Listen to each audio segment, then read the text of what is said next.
3세인과경, 불설 3세인과경.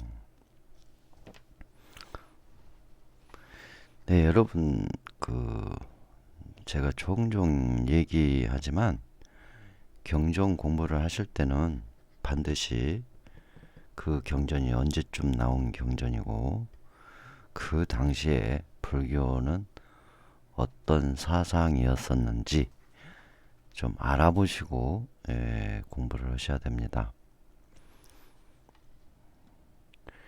이 불설 3세 인과경은 5세기 중엽 구나 발타라 3장이 한역 역출 번역이 전해 온다고 합니다.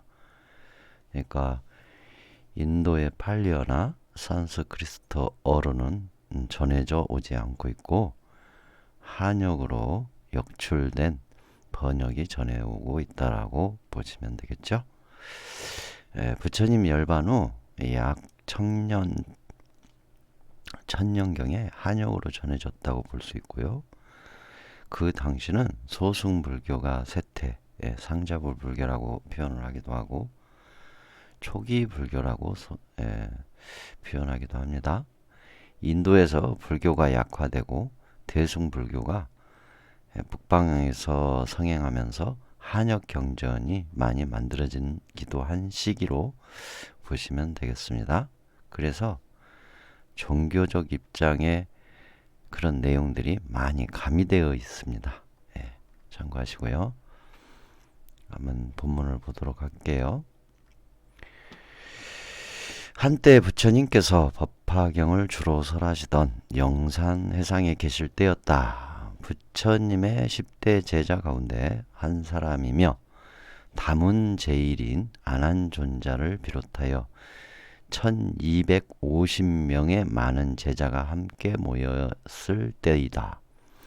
여기 모인 모든 제자들은 번뇌가 다 없어진 아라한들이라 능히 여러 국토의 이의를 성취하며 장차 많은 중생을 선도할 수 있는 이들이었다 라고 나와요. 근데 지금 이 내용이 보면요, 아난존자를 비롯하여 1250명의 많은 제자가 함께 모여 있었다. 어디에? 영산회상에 있었다고 해요. 근데 영산회상, 이 영산회상이 영축산이에요. 이 영축산은 실제 인도에 가보면 1250명의 많은 사람이 같이 있을 수가 없는 장소라고 합니다. 뻥이라는 얘기죠, 이 내용은. 왜 이렇게 사실과 다른 내용을 경전의 내용에 넣었을까? 그 이유는 종교적인 입장에서 넣은 거죠. 많은 아라한들이 부처님과 함께 영산회상에 있었다라고 그렇게 해줘야 많은 사람들이 더 신뢰를 가지고 믿을 수 있으니까 사실과 다른 내용을 사실인 것처럼 그렇게 표현한 거라고 알고 넘어가야 됩니다. 실제 영축사는 1250명의 많은 장소가 많은 제자가 같이 있을 수가 없는 장소라는 것, 그걸 좀 염두에 두시고 보시기 바랍니다. 즉, 이 서두에서부터 이 경전에 종교적 입장, 사람들에게 신심이 나도록 하려는 의도가 많이 있었다. 그래서 사실을 있는 객관적 그대로 묘사한 경전은 아니었다라는 것을 바로 보여줄 수 있는 내용입니다. 꼭 이런 점을 참고하시면서 보셔야 합니다. 그래요. 그 다음에 다음 단계를 또 볼게요. 부처님께서 높은 법좌에 올라 편안히 앉으시고 회중, 자리에 모인 많은 대중들을 위하여 심오한 이치를 설하시고 깊은 산매에 드셨다. 부처님께서 높은 법좌에 올랐다는 내용이 나오죠. 높은 법좌에 올랐다. 여기도 마찬가지로 이 내용도 여러분들 큰 사찰에 가서 큰 스님들의 법문을 들을 때 보면은 큰 법상 위에 높은 법상에 앉아가지고 법문을 합니다. 그러한 내용, 즉 부처님은 높으신 분이다 라는 것을 표현하기 위한 그런 내용입니다. 실제 영축산에 이렇게 높은 법자를 만들어 놓지도 않았고 약간 높은 곳에 놨겠죠. 높은 곳에 앉으셨겠죠. 그런 점을 좀 하시고, 그 다음에 이거 심오한 이치를 설하다. 심오한 이치. 심오한 이치. 심오한 이치가 아니에요. 조그만 여러분들이 생각을 바꿔서 하면 바로 알 수 있는 내용들이었어요. 그런데 못 알아들으니까 심오한 이치가 된 것이죠.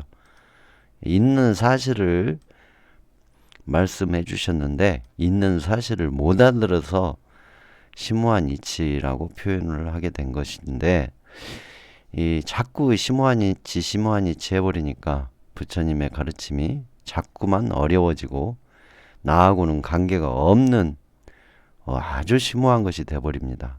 참고하시고요.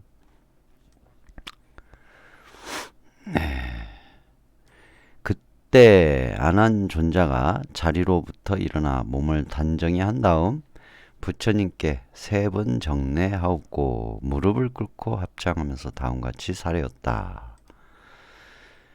32상 80종호를 수승하게 갖추신 세존이시여 청하여 묻사옵니다. 사바세계의 인간들이 말법 시대가 다가오면 죄 없이 두터운 중생이 많아서 부처님과 부처님의 이대하신 가르침과 스님들을 공경하지 아니하고 삼보에 기의하는 자 적으며 심지어 삼보를 비방하는 무리까지 있을 뿐 아니라 라는 내용이 나옵니다. 네, 이 내용을 보면 32상 80종호가 나오죠. 32상 부처님의 32상은 부처님의 얼굴의 모습, 몸의 신체의 모습을 얘기하는 거고요. 80종호 이제 부처님의 각 부위별로 이제 조혼 상을 얘기합니다.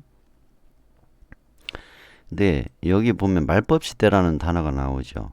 이 말법시대의 단어는 실은 지금 말하는 스님들이 자꾸 얘기하는 말법시대에 얘기하는 게 아니고 인도에서 불교가 없어져 버렸잖아요.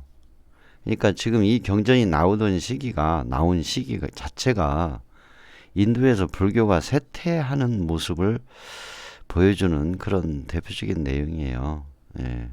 막 말법시대 그러는데 인도에서 불교가 쇠퇴하여 사라져가는 약화가 되는 그런 내용입니다.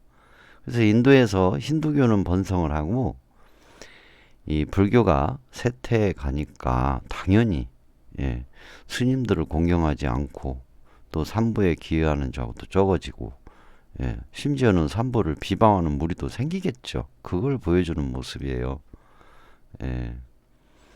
근데 스님들을 공경하지 않는 이유가 있었습니다. 자업자득이라고 스님들이 너무 철학적으로 되고 일반 서민들이나 일반 대중들에 대해서 외면하고 관심 갖지도 않고 많은 재산을 물려받은 사찰에서 그 안주해가지고 스님들이 대중과 소통하지 않았기 때문에 스님들을 공경하지 않을 수밖에 없죠.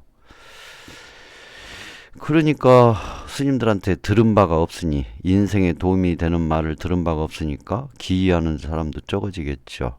나중에는 힌두교가 번성하니까 결국은 힌두교 교인들이 불교를 비방할 수밖에 없는 상황이 이르렀겠죠. 그런 내용을 보여주는 내용입니다. 그리고 이 이제 밑에 부분, 이 부분이 우리가 꼭 우리에게 필요한 그런 내용이에요.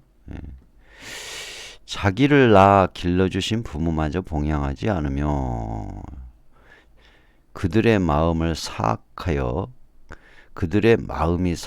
육체는 난잡하고 비천하게 말 못하고, 이거는 중국에 관한 내용일 것 같아요. 그 당시 힌두교가 발전하고 불교는 쇠퇴하지만 자기를 낳아주신 부모님 봉양하고 있었고 그들의 마음이 사악하여 육체는 난잡하고 비천하기 말 못하고 이런 내용은 전부 다 이걸 번역하던 중국의 모습이 아닌가 싶기도 합니다.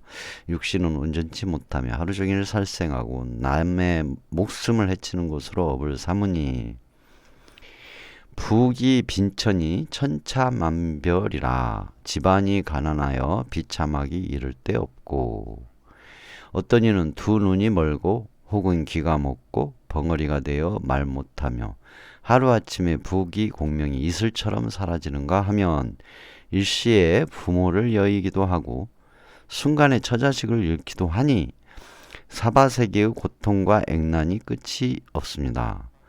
과거와 현세와 미래의 세상일을 두루 섭수하시는 세존이시여 바라옵건대 자비하신 마음으로 저희들과 더불어 모든 사람과 일체 중생들이 바른 가르침을 행할 수 있도록 삼세 인과에 대하여 자세히 말씀하여 주옵소서라고 말씀을 이제 하죠.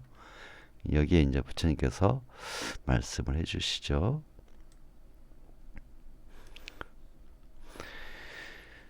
이 경은 불설인과경이라고 했지만 경을 그대로 지금 부처님 말한 걸 그대로 표현은 이렇게 전달한 내용이 아니고 각색한 겁니다. 참고하셔야 돼요. 부처님께서 다음과 같이 말씀하셨다. 착하고 착하도다. 내 마땅히 너희들을 위하여 설하노니 청정한 마음으로 받들어 행하라. 이 세상의 부귀 빈천과 한량없는 고통과 액난도 그리고 한량없는 행복도 이것은 모두 전생에 지은 인과로 이루어지는 것이니라. 어떻게 짓는 인과인가? 저는 이 부분을 꼭 바꾸고 싶어요. 예. 전생에 지은 인과라고 표현을 하지 않고 저는 모든 과거생에 지은 인과, 금생도 포함이 되죠. 그렇게 되면 현재의 굉장히 중요한 과보 현상, 내 인생의 중요한 모든 현상들은 내가 지은 모든 과거에 지은 인과, 그렇게 해줘야 지금 당장이라도 바꾸려는 마음이 생길 거 아닙니까?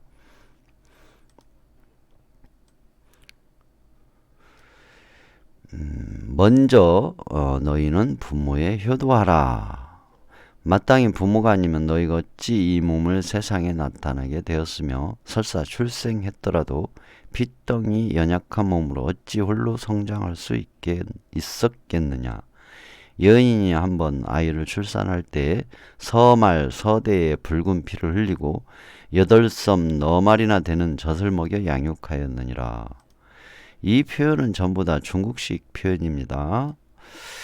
부모가 있으므로 우주의 근본이 되는 이 몸을 얻게 되며 사람의 의무와 책임을 가르쳐 오늘의 너희로 길러주셨느니라. 그러므로 부모가 생존 시에는 지성으로 봉양할 것이며 혹시 세상을 떠난 후에는 영가를 잘 봉인하여 왕생극락을 발언할 것이며 설령 자신의 부모가 아니더라도 병약한 노인을 내 부모같이 보호 봉양하라. 자, 자신의 부모가 아니더라도 병약한 노인을 내 부모와 같이 보호 봉양하라.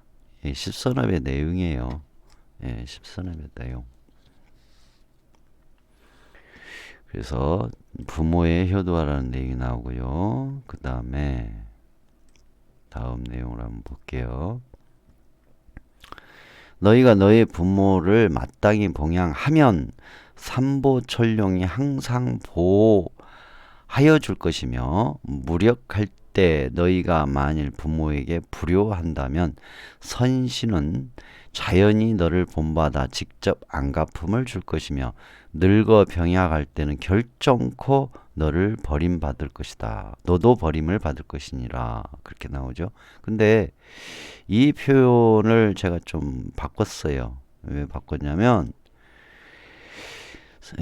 부모를 마땅히 봉양하면 삼보철령이 항상 보호한다라는 내용이 나오거든요. 근데 삼보철령이 보호하는 것도요, 근거 없이 보호할 수가 없어요. 바로 인과응보예요. 그래서 삼보철령이 보호하는 것이 아니라 인과응보 현상인 것을 근기에 따라서 설명해 주는 내용이라고 보시면 돼요. 삼보철령이 보호해 주는 게 아니고 인과응보 현상을 설명하기가 어려워요. 중국 사람들 입장에서는. 그러니까 삼보철령이 보호한다. 그렇게 표현을 한 걸로 보셔도 돼요. 그래서 인과응보 현상이다. 그렇게 보셔야 돼요. 그러니까 부모를 마땅히 봉양하면 인과응보 현상으로 좋은 일이 생기고 보호가 되는 현상이 일어난다. 그렇게 표현이 돼야겠죠.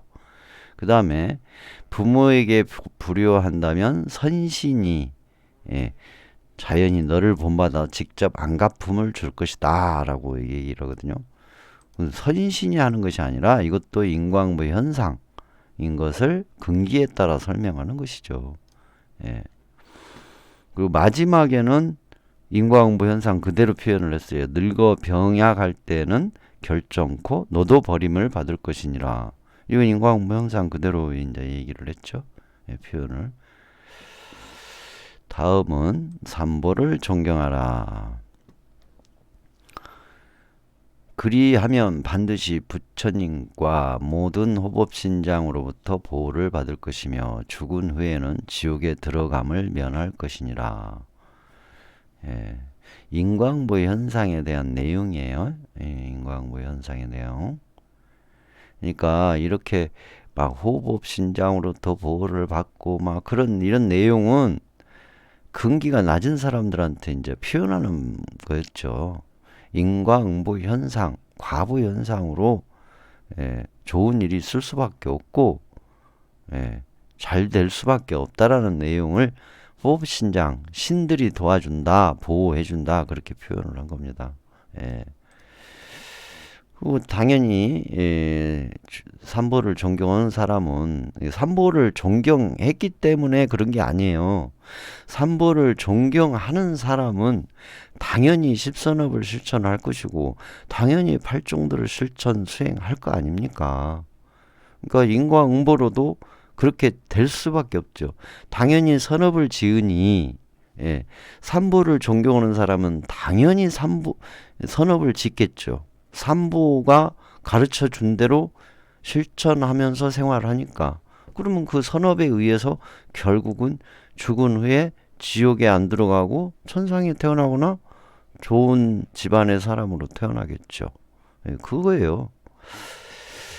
그 다음에 또한 너희는 삼보를 비방하거나 남을 시켜 비방해서는 안 되니라. 이 말도 마찬가지예요. 삼보를 스스로 비방하는 사람, 또 남을 시켜서 비방하는 사람은 당연히 나쁜 짓 하고 살겠죠. 좋은 일 하면서 살겠습니까? 선업 짓는 것보다 악업을 짓는 게 더 많겠죠. 그리고 삼보를 비방한다라는 것은 이제 남의 종교, 예를 들어 힌두교를 믿는다 그러면 자기가 힌두교를 믿으면 불교 믿는 사람을 또는 불교를 비방할 필요가 없잖아요. 그러든지 말든지 그래야 되는데 남의 의견, 남의 종교를 비방하고 헐뜯고 또 남을 시켜서 비방하는 자체가 악업이잖아요. 언제나 신심과 효순함을 가질 것이며 만일 외도나 악한 사람이 한마디라도 부처님과 그 가르침과 제자들을 비방하는 말을 하면 100개의 칼로 너의 심장을 찌르는 듯 아픔을 느껴. 이건 저절로 아픔을 느낄 수밖에 없어요. 왜 그러냐면 저도 보면 불교를 비방하거나 불교를 우습게 알거나 하는 사람들 보면 안타까워요. 제 가슴을 찌르는 것처럼 안타까워요. 왜 그러냐면 저 사람들은 무명 속에서 살면서 본인들이 무명 속에 있다는 걸 모릅니까? 삼보를 비방한다는 것이 보이거든요. 또 그렇게 행동하면서 살고 그러니까 당연히 가슴이 아프고 안타깝죠. 그래서 삼보를 비방하면 그 과보는 세세생생 무간지옥에 떨어질 것이다. 무간지옥에 안 떨어져도 금생에 살면서 무간지옥과 같은 삶을 살아요. 무간지옥이 뭐냐면 쉴 틈이 없는 지옥이에요. 쉴 틈이 없이 괴롭고 고통스럽게 산다. 힘들게 산다. 그 얘기거든요. 그러면 부처님의 가르침, 삼보의 가르침을 제대로 받아서 살면 당연히 자유로운 삶을 살거든요. 행복한 삶을 살고, 그 자유롭고 행복한 삶을 살지 못하니 당연히 바쁘고 힘들게 세상을 살다 가겠죠. 그리고 삼보를 비방하는 과보뿐만 아니라 삼보를 비방하는 사람은 악업을 지을 수밖에 없습니다. 그렇기 때문에 결국은 무간지옥으로 떨어질 수밖에 없다라고 이제 표현을 해봐야 되겠죠. 그리고 이 내용 앞에 이 내용을 보면 불교가 쇠퇴하는 시기에 중요한 입장을 나타내고 있어요. 자꾸 이제 비방당하고 다른 힌두교나 다른 종교에서 손가락질하고 또 다른 사람들을 시켜서 막 비방도 하고 그런 이제 약화가 되니까 자꾸 이제 밀려나겠지요. 기득권 세력 힌두교로부터 밀려나는 일이 생기겠죠. 그래서 이 부분은 잘 나타내고 불교가 쇠퇴하는 시기에 중요한 입장을 나타내고 있고 삼보를 믿고 따르는 불자들은 자연스레 십선업 팔중들을 실천하기 때문에 악업을 짓지 않아 좋은 과보가 있음을 근기에 맞게 설하고 있음을 엿볼 수 있다라고 볼 수 있습니다. 다음에 세 번째 한번 볼게요. 세 번째, 살생을 금하고 죽어가는 생명을 살려주는 방생을 하라. 이 방생하라고 나오네요. 삼세 인과경에서도 살생을 금하고 죽어가는 생명을 살려주는 방생을 하라. 고통받는 모든 중생을 불쌍히 생각하여 공양과 보시를 부지런히 하면 현생에서는 불보살의 사랑을 받아 의식이 부족하고 불보살의 사랑을 받아 이 문구도 인과응보 현상에 의해서 선인성과 악인 악과 그 인과응보 현상에 의해서 의식이 부족하고 병 없는 건강한 몸으로 수명장수할 것이니라. 너희는 온갖 생명 있는 것을 직접 죽이거나 남을 시켜 죽이거나 수단을 써서 죽이거나 죽기를 찬탄하거나 죽이는 것을 보고 기뻐하거나 또는 주문을 외워 죽게 해서는 안 되느니라. 살생한 과보는 매우 크나니 단명한 업보를 받을 것이며 자신도 반드시 죽임을 당할 것이니라. 우리가 태어나서 먹고 살다가 다 죽거든요. 바로 이 과보도 그냥 드러나요. 실은 우리 자신도 다 죽죠. 왜 그러냐면 나 외에 다른 중생의 생명, 목숨을 취한 거니까 당연히 우리도 죽을 수밖에 없습니다. 일단 그것도 생각을 해보셔야 돼요. 그리고 다음을 읽어볼게요. 아나나 세상의 모든 부귀 공명과 흥망성쇠는 사람마다 제각기 그 전생에 닦은 인과응보요. 스스로 짓고 스스로 거두는 자업자득인지라. 이제 여기 나오잖아요. 이게 실은 부처님이 직접 한 말이라고 해도 할 수가 있는 내용이죠. 인과응보를 얘기하잖아요. 이 내용인데 갑자기 막 그 신장님들이 뭐 이뻐하고 보살님들이 이뻐해서 막 도와주고 보호해준다 그런 식으로 표현을 하잖아요. 실은 이 내용이었어요. 세상의 모든 부귀 공명과 흥망성쇠는 사람마다 제각기 그 과거에 닦은 인과응보요. 스스로 짓고 스스로 거두는 자업자득인지라. 누가 이 삼세 인과를 소홀히 생각하겠느냐. 그러므로 이 가르침은 모든 중생에게 다시 없는 귀중한 것이니 지성으로 받들어 봉송하라. 지성으로 받들어 봉송하고 또 실천해야죠. 실천하면 아무 소용이 없죠. 뭐 실천해야 할 거 아닙니까?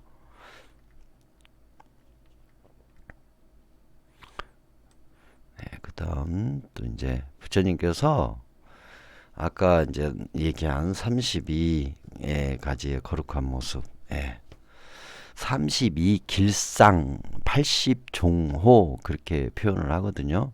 근데 32길상 80종호는 부처님 당시에 이거 얘기 안 했어요. 나중에 나중에 불상이 조성되면서 불상을 만드는 기준, 불상을 그리는 기준으로 이 32길상 80종호가 나옵니다. 그러니까 이 경전이 만들어진 시기는 불상이 부처님 돌아가시고 나서 약 500년경에 등장하는 걸로 나와요.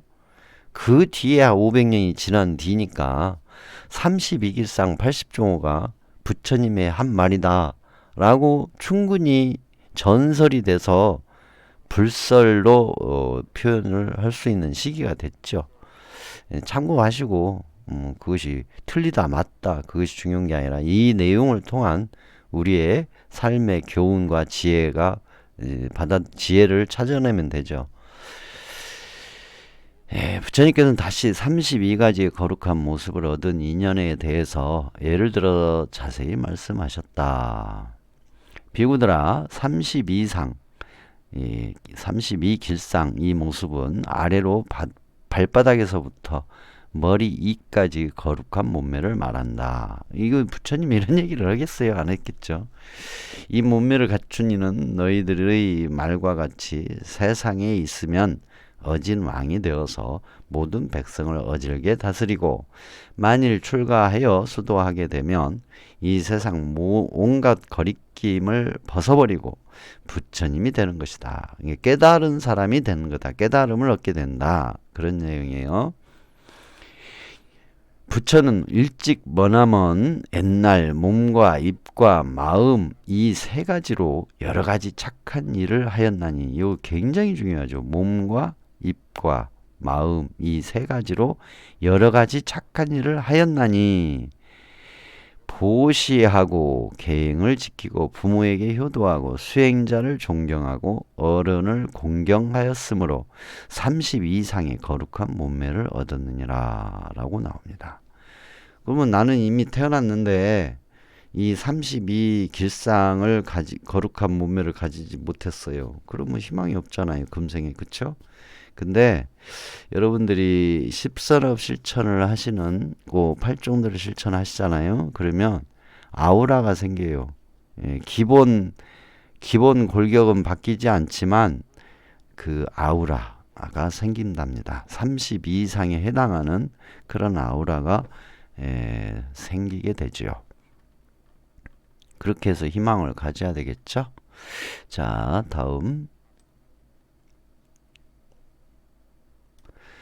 비구들아, 열애는 애적에 항상 목숨을 죽이지 않았고 죽이는 물건을 사용하지도 않았으며 모든 생명을 불쌍히 여기고 그들에게 이익을 주었기 때문에 언제나 하늘나라에 태어났고 또 세상에 태어나서 세 가지 거룩한 모습인 발뒤꿈치가 단정하고 둥글며 손과 발가락이 가늘고 길고 부드러우며 내 팔과 다리가 쭉 곱고 고른 거룩한 몸매를 얻었느니라.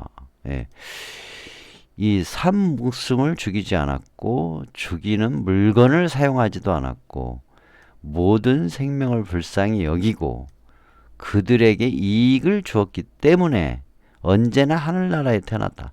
이 하늘나라에 태어났다라는 것도 있지만 사실은 천상의 신과 같은 삶을 살 수 있다라고 또 생각을 하셔야 돼요. 사람으로 사는데 천상의 신과 같은 삶을 사는 사람들이 있어요, 지금.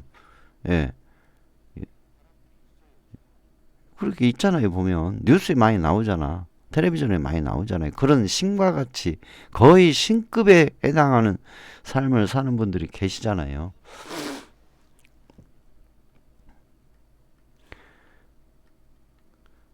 그 다음에 다음으로 열애는 전생에 맛있는 음식을 사람들에게 베풀어준 공덕.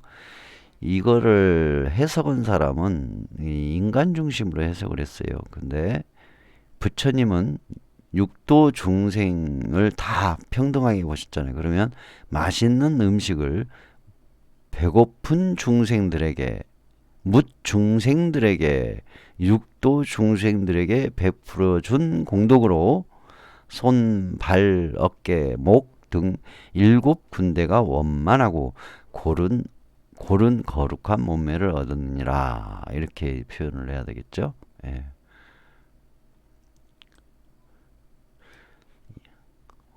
다음 열애는 전생에 남에게 보시하고, 예, 남에게 보시하는 것이 나와요. 여기서. 예, 부처님이나 스님한테만 보시라는 내용이 안 나와요. 여기서는. 그쵸? 예, 남에게. 남이라는 게 뭐예요? 중생들. 여섯 중생, 육도 중생들에게 조건이 되고 인연이 닿으면 보시하고 고운 말을 하고 이롭게 하는 등 사서법. 사서법이 나오는 게 바로 곧바로 부처님 당시에 사서법이라는 용어 자체가 없었어요. 예, 대승불교 때 나오거든요. 예, 대승불교에서 나타나죠. 그러니까 사서법을 닦은 공덕으로 손발이 부드럽고 손과 발에 아름다운 무늬가 있는 거룩한 몸을 얻었느니라. 속간에서 참고하셔야 돼요. 발등이 단정하고 몸의 털이 이쪽으로 곱게 쓰러진 거룩한 상을 얻은 것은 애적에 많은 사람들에게 진리 말씀을 많이 해준 공덕이요. 볼기가 사슴과 같은 모양을 얻은 것은 전생에 학문과 기술 등을 많은 사람들에게 가르쳐준 공덕이요. 피부가 고와서 때나 먼지가 묻지 않는 몸을 얻은 것은 애적에 수행자를 섬기고 그들에게 착한 이치를 배워 죄의 때를 깨끗이 씻어버린 공덕이니라.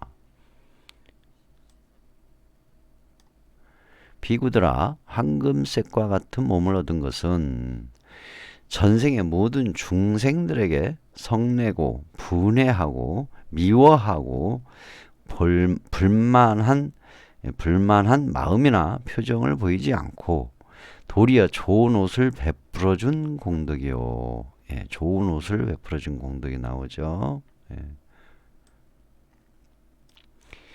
전생에 여러 사람들의 성격과 취미 등을 잘 알아서 가르쳐준 공덕으로 이 세상에 나와서는 온몸이 둥글고 쪽 고르며 두 팔이 무릎까지 내려오는 몸을 얻었느니라. 그 다음에 전생에 많은 사람을 이롭고 즐겁게 하기 위하여 여러 가지 지식과 지혜와 진리 등을 베풀어주고 또는 금, 은 같은 보배들을 많이 베풀어준 공덕으로 이 세상에 나와서는 사자 같은 이염과 두 어깨가 쪽 고르고 둥근 거룩한 몸을 얻으니라. 사자와 같은 이염을 얻는다네요. 그 다음에 전생에 손이나 돌멩이나 칼 같은 것으로 모든 생명을 해치는 일이 없는 좋은 공덕으로 내 입에서 훌륭한 맛을 얻나니. 예. 여러분 소화 못 시키시는 분들, 예. 잘 들어보세요. 손이나 돌멩이나 칼 같은 것으로 모든 생명을 해치는 일이 없는 좋은 공덕으로 내 입에서 훌륭한 맛을 얻었나니 모든 음식을 잘 소화시켜 항상 건강하나니라. 전생에 곁눈질이나 훑겨보는 일이 없이 똑바로 보고 넓게 보고 골고루 사랑하는 눈으로 사람들을 본 착한 공덕으로 이 세상에 나서는 눈앞이 푸르고 두 눈썹이 고운 몸을 얻느니라. 근데 이거는 금생에도 정말 필요하지 않겠어요? 예, 모든 음식을 잘 소화시키는 거. 예, 모든 음식을. 제가 소화력이 굉장히 좋아지긴 했어요. 저도. 예, 굉장히 좋아졌죠.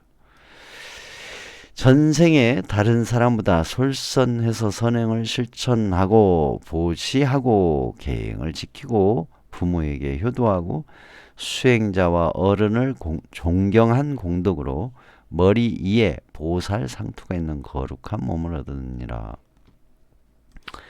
머리 위에 보살 상투가 있는 이 거룩한 몸, 이 보살 상투. 사실 이것도 실제 불상이 만들어지기 이전에 이 보살 상투는 노마 시대의 신상을 이제 빌어서 만든 형식이 많거든요. 간다라, 특히 간다라 불상 같은 경우는 두드러지게 많이 나타나요. 그래서 이런 내용 같은 경우는 좀 참고하시고요. 제가 볼 때는 머리에 보살 상투가 있는 거룩한 몸이라고 표현하는 것보다는 지혜가 만들어졌다. 지혜가 만들어졌다. 그렇게 봐야 되지 않을까 싶어요. 전생에 거짓말을 안 하고 항상 거짓이 없는 참된 말로써 사람을 대한 공덕으로 온몸에 털이 한 구멍에 하나씩만 나고 두 눈썹 사이에 난 흰털이 솜처럼 부드러우니라. 거짓말하지 않는 그런 거죠. 또 전생에 이간질을 하는 말을 멀리하고, 근데 이간질하는 사람들을 보면요, 본인이 이간질을 하고 다닌다는 걸 모르는 것 같아요. 이간질하는 말을 멀리하고 사람들끼리 서로 화합하고 기쁘고 사이좋게 해준 공덕으로 40개의 의가 쭉 고르고 희며 빈틈이 없는 거룩한 몸을 얻으니라. 전생에 악한 말, 사람이 듣기 싫어하는 말을 버리고 누구나 듣고 기뻐할 말, 사랑스럽고 좋아할 말, 사람의 마음을 감동시키는 말을 한 공덕으로 아름답고 밝고 깨끗한 음성을 얻느니라. 네, 이상 부처님의 32길상에 대한 내용, 그 내용에 대해서 알아봤습니다. 다음은 인과응보에 대한 설명이 이어지거든요. 그래서 부처님이 어떠한 업으로 어떠한 과보를 받았는지, 받게 되는지, 그런 내용들을 좀 생활 속에서 일어나는 것들을 좀 세밀하게 자세하게 이제 말씀을 해주셔요. 예를 들어서 소나 말 등의 가죽이나 금은 보배와 의복, 세간살이에 이르기까지 갖가지 재산을 가진 사람은 또한 그것 때문에 근심과 걱정을 거듭하여 시름과 두려움이 끊이지 않느니라 등 식으로 이제 표현을 하시면서 이 얘기를 하셔요. 그래서 여러 가지 이제 마음을 깨끗이 닦아야 할 중요성, 그런 것도 얘기를 해주시고 그래요. 그거는 내일 이어서 할 수 있도록 그렇게 할게요. 오늘은 이제 대화 또 이어가도록 할게요. 참고하시기 바랍니다.